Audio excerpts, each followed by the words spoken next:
British રાજ કે જે અત્યારના ભારત, પાકિસ્તાન અને બાંગ્લાદેશમાં ફેલાયેલું હતું તે અત્યાચાર અને દમનથી ભરેલું હતું, જ્યારે અનેક ભાગોમાં બળવો અને ક્રાંતિ સામાન્ય હતી। ઝારખંડના આદિવાસીઓ દ્વારા કરવામાં આવેલો બળવો હોય કે આઝાદી માટેનું પહેલું યુદ્ધ હોય, બ્રિટિશર્સ તેમને સફળતાપૂર્વક દબાવી શકવામાં સક્ષમ હતા। તોપો અને બંદૂકોથી સજ્જ હોવા છતાં અંગ્રેજો આદિવાસીઓથી ખૌફ ખાતા હતા, કારણ કે તેઓ તીર અને ધનુષ જેવા પરંપરાગત હથિયારોનો ઉપયોગ કરવામાં નિષ્ણાત હતા।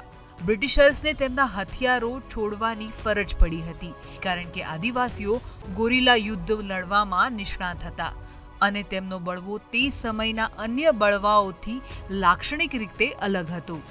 ઝારખંડની ભૌગોલિક સ્થિતિએ બ્રિટિશર્સ માટે જીત મેળવવી મુશ્કેલ બનાવી દીધી હતી। तीर धनुष हो गया है, कुल्हाड़ी हो गया है और फ्री वैसा विभिन्न प्रकार के जो अस्त्र शस्त्र है उन चीज़ से समताल हुल के टाइम में वीर बंटा ने लड़ाई लड़ी थी। अंग्रेजों के सैनिक में बड़ा भय व्याप्त था, वे त्रस्त थे, उनके पास अत्याधुनिक हथियार थे, लेकिन उसके बाद भी उन्हें यह भय बना रहता था कि किधर से संथाल गुरिल्ला युद्ध करेंगे। उन्हें यह जानकारी नहीं होती थी और काफ़ी सैनिक भी मारे गए थे। આદિવાસીઓ માટે પરંપરાગત હથિયારો તેમની શ્રદ્ધાના વિષય હતા, કારણ કે તેઓ માનતા હતા કે આ હથિયારો તેમને વિશેષ તાકાત આપે છે।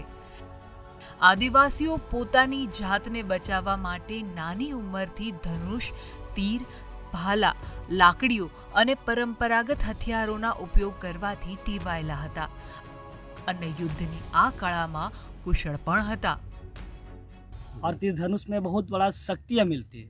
ये मारामबुरु जाहिर इलाका भी उनका एक देव देवता जो हम लोग मानते हैं उन पर एक भक्ति की तरह उन पर प्राप्त किया हुआ है। तीर धनुष पर एक बहुत बड़ा एक हथियार है, हम लोग का एक पारंपरिक हथियार है, जिन्होंने सिदो कानू के नेतृत्व में लड़ाई करने के बाद अंग्रेज़ों को एक तीर धनुष से उनको एक इंच राज से उसको भगाया गया था। अगर धनुष से तीर को अगर छोड़ दिया जाता था तो लगभग 200, 250, 300 मीटर तक वो तीर जाता था और अपने दुश्मन को लगता था। अगर किसी को वह तीर लग जाए तो निश्चित रूप से वह मृत्यु को प्राप्त होता था। પોતાના હથિયારોને વધારે ઘાતક બનાવવા માટે આદિવાસીઓ તીર પર એક ખાસ પ્રકારનો વરખ લગાવતા હતા। આ મિશ્રણ ખાસ જડીબુટીઓથી તૈયાર કરવામાં આવતું હતું, જે દુશ્મન માટે જીવલેણ સાબિત થતું હતું। તીર પર લગાવવામાં આવતા કેટલાક લેપ એ રીતે પણ તૈયાર કરવામાં આવતા હતા જેનાથી દુશ્મનો ધીરે ધીરે મરતા અને અતિશય પીડાતા। ये जो है नुकीला भाग जिससे हम वार करते थे, इस पे हम लोग जंगल में बहुत सारे जड़ी बूटी भी हैं जो आप अगर शरीर आपका टच भी हो जाएगा तो आपको बहुत तरह का खुजली होगा, उल्टी होने लगेगा, इस तरह का। तो वो भी हम लोग लगाया करते थे। और जो बहुत ज़्यादा तीखा मिर्च होता है उसको भी हम लोग इसमें लगाया करते थे। तो इस तरह ये हथियार और मतलब ये घातक हुआ करता था, खतरनाक हुआ करता था। जो दुश्मन को अगर लगे तो फिर वो वापस वो नहीं जिंदा नहीं बचेगा। આદિવાસીઓ વિવિધ પ્રકારની યુદ્ધ નીતિ અપનાવતા હતા। તેઓ જંગલમાં છુપાઈ જતા અને તેમના દુશ્મનોની રાહ જોતા હતા। જેવા તેમના દુશ્મનો વિશે કોઈ સંકેત મળે કે તેઓ ચારેય બાજુથી દુશ્મનો પર હુમલો કરતા। હુમલા દરમિયાન આદિવાસીઓ પણ ઘાયલ થતા, ત્યારે ઔષધિઓ દ્વારા તેમની સારવાર કરવામાં આવતી અને તેઓ સાજા થઈ જતા હતા। पहले के टाइम में उतना मेडिसिन तो नहीं था, लेकिन किसी के हुल दौरान किसी को किसी तरह का दिक्कत होती है, चोट लगता है, तो जैसे नीम का छिलका उसको एक पीस करके जहाँ पर भी चोट लगता था उन पर लगाया जाता था।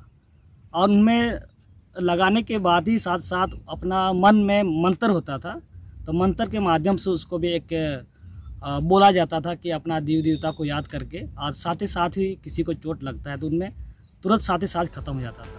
આદિવાસીઓ જ્યાં રહેતા હતા તે જગ્યા પર વાંસ અને લોખંડ સરળતાથી મળી રહેતા હોવાના કારણે તેઓ પરંપરાગત હથિયારનો ઉપયોગ કરવામાં નિપુણ હતા।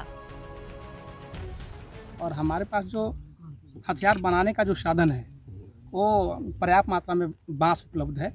और बांस बिल्कुल ही लचीला है और इसी को हमेशा हमारे पूर्वज सब धनुष बनाने का काम किए हैं। જબરા પહાડિયાથી લઈને સીધો કાન્હુ અને નીલાંબર પિતાંબરથી લઈને બિરસા મુંડા સુધીના જેઓ દેશની આઝાદીના પ્રથમ શહીદો હતા, તેઓ પરંપરાગત હથિયારોનો ઉપયોગ કરવામાં નિષ્ણાત હતા. આદિવાસીઓ માટે આ માત્ર આઝાદીની લડાઈ ન હતી, પરંતુ તેમની શ્રદ્ધાની લડાઈ હતી, કારણ કે તેઓ જળ, જંગલ અને જમીનને ભગવાન માનતા હતા. Bureau report, ETV Bharat.